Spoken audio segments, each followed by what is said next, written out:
My name is Emily. I have twin daughters and a husband named Joshua. I became a stay-at-home mom after getting married, dedicating myself to raising our kids. Joshua hardly participated in parenting. And there was a reason for that. I wanted a boy, not a girl. And why twins? That's just my bad luck. Don't talk like that. Our daughters are adorable, right? I'm a CEO, you know? I wanted to pass my company on, but that's impossible with girls. Joshua co-founded and ran a company with a friend, supporting each other as business partners. He lost interest in our children the moment he knew they were girls. I thought he might change once they were born, but he didn't. Hey, you're their father. Pay some attention to them. I told you I don't need girls. I would have loved a boy, but not a girl. Why not? Girls are just as lovely. It's not about being cute or not. Girls aren't useful, right? Most successful CEOs are men. And girls eventually marry off, so why spend money on someone who won't be part of the family? I don't want to waste money, even if I have it. Joshua was always complaining. Realizing that arguing was futile, I stopped seeking his help. He used to help with household chores, but that stopped after our daughters were born. And he began complaining even more. What's this for dinner? I provide the money, and this is all you can make? I think it's pretty much. My family used to serve more dishes daily. And your cooking is always bland. You always make things I don't like. Eating only what you like isn't healthy. I try to balance the menu. I don't care about balance. Just make what I like. Today's dinner is inedible. I'm eating out. What about the leftovers? Who cares? Toss that garbage. Joshua didn't hesitate to yell in front of our daughters. They seemed scared of him.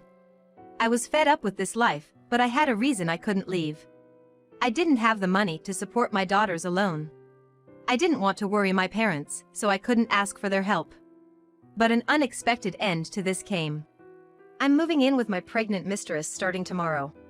You and the girls, who are useless to me, get out. Joshua brought a young woman home and said this to me. I was speechless. The woman, in her early 20s, was much younger than 35-year-old Joshua. Smirking and holding her belly, she said, "Sorry, but I'm pregnant, so please leave Joshua." I would be in trouble if you suddenly said something like that. I also have daughters. You have daughters, right? But Joshua wanted a son, and I'm carrying his son. He wants to care for my son, not your daughters. Right, I don't care about you three. I'll pay you, so just divorce me. He handed me divorce papers with his name already on them. I just stood there, unable to react. I get you're shocked, but it's your fault for having girls. What about the girls? They're only 2. Annoyed, Joshua threw a large bag at me. This bag contains $200,000 for child support and alimony. You're happy as long as you get money, right? I wish I had some money too. Don't worry, Diana. I'll buy you anything you want from now on. I only love you and the baby in your belly. Yay! As they displayed their affection in front of me, I decided to divorce Joshua. I couldn't stand being with him anymore. Okay. Let's get divorced. Joshua smiled happily at my words. Then, I packed my things and took my daughters back to my parents' house. They were shocked by our sudden return, but after explaining, they encouraged me. I can't believe this happened. Why didn't you talk to us sooner? I didn't want to worry you. You've always been so considerate. It's really unforgivable what Joshua has done. I never thought he would be the kind of person to betray Emily and the girls so blatantly. Should I give Joshua a piece of my mind? No, I don't want anything to do with him anymore. I appreciate your concern, though. All right. I had never spoken to my parents about Joshua before.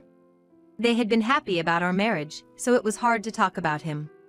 Joshua, being a CEO, had a good public image. So my parents were quite shocked to learn his true nature. I decided to rest at my parents' house for a while. Since I couldn't rely on them forever, I started working at a company my dad introduced me to. I was hired as a full-time employee with decent pay. With the $200,000 from Joshua, I didn't have to worry about money. Gradually, I began to feel better, and memories of Joshua faded. He remarried Diana soon after our divorce. I didn't want to hear any more about him, so I ignored the rumors. Then one day, out of the blue, Joshua called me. I ignored his calls at first, but he kept calling, so I finally answered. "What?" Oh, finally. Joshua was panicked and shouted over the phone. Damn it. I was deceived by that woman. "You mean Diana?" Yes. I thought she was having a boy, but it turned out to be a girl. "You didn't know until the baby was born?" No, the baby was always a girl. She showed me fake ultrasound pictures from the internet. She lied to marry me. Well, that means Diana really wanted to marry you. Isn't that a happy thing? Take good care of her and the baby. That's not the point. Joshua continued ranting.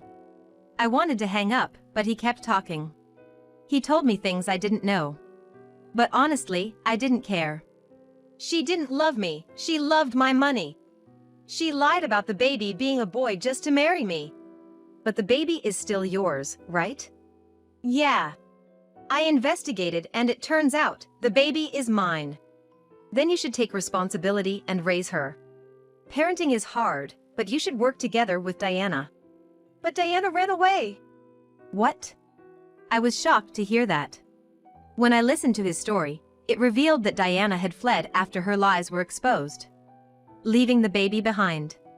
I spent over $200,000 on her, even bought her a car. That's too bad. Now I'm broke. She took all my savings. I can't help you with that. You should work hard from now on. Hey, you're my ex-wife. Can't you show a little concern? Why would I care about my ex-husband who cheated and kicked me out? Honestly, I think you got what you deserved. What? When did you become so cheeky? Maybe living with you twisted my personality a bit. Anyway, I don't want to know about you. So goodbye. Hey, wait. Joshua called out, but I unilaterally hung up the phone and set it to block his calls. Initially, I never thought Joshua would contact me after our divorce, so I had forgotten to set the block. However, Joshua wasn't the type to give up easily. Incredibly, he showed up at my parents' house with his former mother-in-law, holding the daughter he had with his mistress, Diana. His former mother-in-law was the stereotypical meddling mother-in-law. During our marriage, she often said things like, "You're not good enough for Joshua and it's shameful to have daughters." It seems she always doted on Joshua since he was good at academics. Indeed, Joshua was talented, but being spoiled by his mother might have turned him into a selfish man. My parents tried to send the two away, but they wouldn't leave, so I had to deal with them. As soon as they saw me, they started shouting. You! Ignoring my calls. Yeah. Joshua is offering to get back together with you, so stop being stubborn and accept it. You can't live without Joshua's financial support, right? I have no intention of getting back together. Could you please leave? You're causing trouble, I said firmly, glaring at them. I had never stood up to them during my marriage, so they seemed a bit surprised. What? That's no way to talk to your mother-in-law. We came all this way to give you a chance to make things right. Nobody asked for this. It's actually a nuisance. I'm happy living with my parents and daughters. Please don't bother us. But you're not working, right? The money I gave you will run out eventually. Haven't you thought about what happens then? Your parents won't live forever. They might pass away any day now. Could you please not say such disrespectful things in front of my parents? I'm working at a company my father introduced me to, and I'm not without income. Working? I bet the company you work for isn't anything special. You can't support two daughters on just $2,000. Actually, I'm making about $6,000 net. What? He had always looked down on me, but I had a decent income even before we were married. I used to be a systems engineer with considerable experience. The company I'm working for now hired me for my skills, though having a connection through my father also helped. Joshua, who runs an IT company, should have known how much I earned when I was single, but apparently, he didn't. I thought that he had some idea of how much money I earned when I was single, but apparently that wasn't the case. He seemed to have a preconceived notion that women equal low income. You're earning that much? Yes. I'm valued at the company and earn more than other mid-career employees. What? Joshua clicked his tongue in frustration, clearly upset that a woman he looked down upon was somewhat successful. But $6,000 isn't enough to raise 2 kids, right? So far, it hasn't been a problem. Are you guys the ones in trouble? Did you come here thinking I would help you? I don't need you. I came here to offer you a chance to get back together. I know about your company. Huh? When I mentioned his company, it made him visibly pale. Right now, your staff has reduced significantly, and you're barely avoiding running at a loss. You've been going out for sales yourself since you don't have many sales employees left. How do you know that? I work in the same industry, so I inevitably hear things. The infidelity incident became known to the other employees, and they started to keep their distance from Joshua. His co-founder friend also left him and started a new company. Then, many employees moved to the friend's company, reducing Joshua's staff by half. As the competent employees left first, the company's operations began to suffer. After his friend left, clients stopped dealing with Joshua's company and recontracted with his friend's new company. His business was on the brink of bankruptcy, barely managing to pay the employees' salaries. Then, Joshua made an absurd proposal. Then, how about you come work for me? What? I already have a job. I'll pay you the same salary as your current job. There's a lot you can do at my company, and it would really help if you joined. Can you keep the jokes to your face? Who would want to work for a company on the brink of bankruptcy? Sorry, but I have no intention of leaving my current job, and there's no chance of getting back together with you. You're really persistent. As I firmly rejected him, Joshua looked deeply shocked. Unable to bear the sight of her son like this, his mother chimed in. Hey! He's trying to make amends, so just accept it. For your daughter's sake, it's better to have a father, right? Being a single mother isn't looked upon favorably, you know? If he's the kind of father you're talking about, we're better off without him. Even when we were married, he never showed any love for my daughters. They've already said they don't want to live with him anymore. We don't need Joshua. Shocked by my words, Joshua's eyes teared up. Meanwhile, his mother grew even more furious. Don't hurt my son anymore. Whose fault do you think it is that things have come to this? Excuse me? I think it's Joshua's fault for betraying us. He told me that if you had been a better wife, he wouldn't have cheated. So, it's partly your fault he cheated, right? So you're justifying infidelity? If your husband had cheated, would you accept it as your fault and forgive him? That's not the point. Don't change the subject. We're talking about you right now. Despite her insistence on reconciling, I refused. Then, she said something outrageous. If you won't get back together with Joshua, return the $200,000. He's almost bankrupt and in trouble because that woman took his money. He gave you that money out of kindness. You have no right to it. That money is being used for my daughter's education. Joshua gave it to me as alimony and child support. Considering it's for their support until they're 20, I'd say it's actually not enough. You're trying to take more money from him? Are you a monster? I won't do that. It doesn't seem like he would pay even if I asked. Then get back together with my son. You're the one who should be raising your daughter. Talking to her was just going in circles and a waste of time. I was so frustrated with her unreasonable behavior that I could only sigh. My parents were getting irritated with them for not leaving. Can you please leave now? We have nothing to discuss with you. Stop meddling in our daughter's life. We don't want our daughters and granddaughters living with such unreasonable people. Please leave. How dare you call your daughter's parents unreasonable? Like a parent, like a child, I see. That's our line. Who shouts loudly in someone else's house, especially on a Sunday morning? You're the ones lacking common sense. It was about 8 a.m. on a Sunday. They had arrived around 7 a.m. And we had been talking for almost an hour. As I wondered what to do, my daughters came from behind. They had been asleep but woke up because of the noise at the front door. Dad and Grandma? Seeing them, the girls made a face of clear distaste. They disliked not only their father but also their former grandmother, who never showed them affection and always had snide remarks. Joshua's mother, like Joshua, had wanted a boy for succession. Seeing his daughters, Joshua, already disheartened, clung to them. It's been a while. I came to pick up the three of you. I've missed you both. He spoke with a forced smile, but the girls didn't respond. They just stared at him with serious faces. What? What are you doing here? I came to see you. You must be happy to see your dad after such a long time, right? Joshua tried to smile and engage them, but they clearly weren't going to agree. The daughters' eyes were cold as ice. Mom said we're not living with Dad anymore, right? We were told we don't have to see him again. Didn't you girls want to see your dad? We don't want to. He's always mean to Mom. And we don't like Grandma either. She always makes Mom cry. What? Such impudent children. This is why I dislike girls. Daughters are just not lovable. That's why we don't like it when you always say girls this, girls that. Grandma, you're a woman too, right? If women are bad, does that mean Grandma is bad too? The former mother-in-law was silenced by my daughter's argument, unable to retort. Then Joshua tried again to speak to them.